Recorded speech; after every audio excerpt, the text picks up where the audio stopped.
Hello বন্ধুরা, রঞ্জিতার ঘরোয়া রান্নাঘর থেকে তোমাদের সবাইকে স্বাগত জানাই। আজকে তোমাদের জন্য নতুন একটা রেসিপি নিয়ে এলাম। ট্যাংরা মাছ ডাঁটা আলু দিয়ে পাতলা ঝোল। প্রথমে আমি মাছগুলো নুন হলুদ মেখে নিয়েছি। এবার আমি কড়াতে তেল গরম করে মাছগুলো ভেজে নিচ্ছি। তোমাদের কাছে ছোট্ট অনুরোধ থাকলো, শুরু থেকে শেষ অবধি দেখো, আশা করি ভালো লাগবে। মাছগুলো আমার ভাজা হয়ে গেছে, এবার আমি তুলে নিচ্ছি। এগুলো আমার রোজকার রান্না। গরমকালে এই রেসিপিগুলো খেতে খুব ভালো লাগে, হালকা পাতলা ঝোল। এবার আলুগুলো আমি নুন হলুদ দিয়ে ভেজে নেব।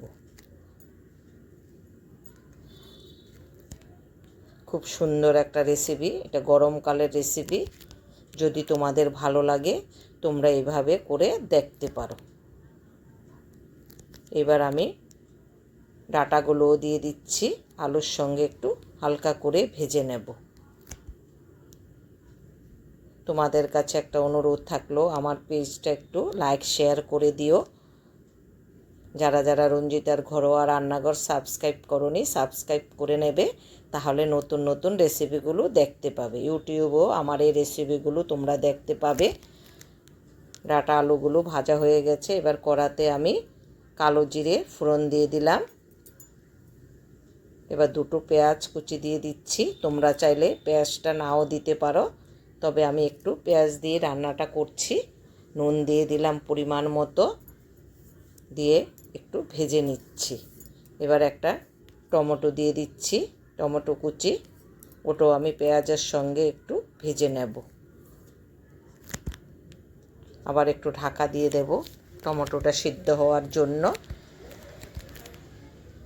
এবার আমি আস্তে আস্তে বাকি মশলাগুলোও দিয়ে দেব। হলুদের গুঁড়ো 1.5 চামচ, কাশ্মীরি লঙ্কার গুঁড়ো 1 চামচ, জিরের গুঁড়ো 1 চামচ, ধনের গুঁড়ো আধা চামচ, আদা বাটা 1 চামচ, কাঁচা লঙ্কা দু চামচ। কাঁচা লঙ্কা দিয়ে রান্নাটা করব, একটু জল দিয়ে দিলাম। এবার আমি ভালো করে মশলাটা কষে নেব যতক্ষণ অবধি তেলটা না ছাড়ে। গরমকালে এই রেসিপিগুলো খেতে খুব সুস্বাদু হয়। হালকা পাতলা ঝোল, কাঁচা লঙ্কা দিয়ে দিলাম। দুপুরবেলা গরম ভাতের সঙ্গে জাস্ট জমে যাবে। মশলাটা ভাজা হয়ে গেছে, এবার আলু ডাঁটাগুলোও একসঙ্গে মিশিয়ে নিচ্ছি। আমার বাড়িতে এই মাছের ঝোলটা সবাই খুব পছন্দ করে।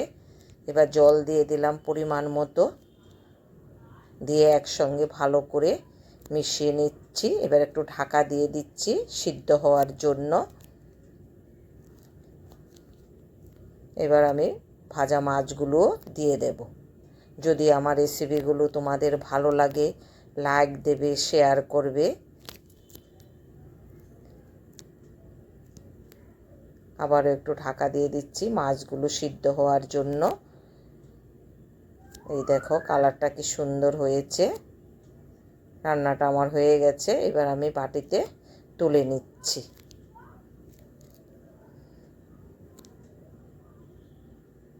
দেখো দেখতে এরকম হয়েছে।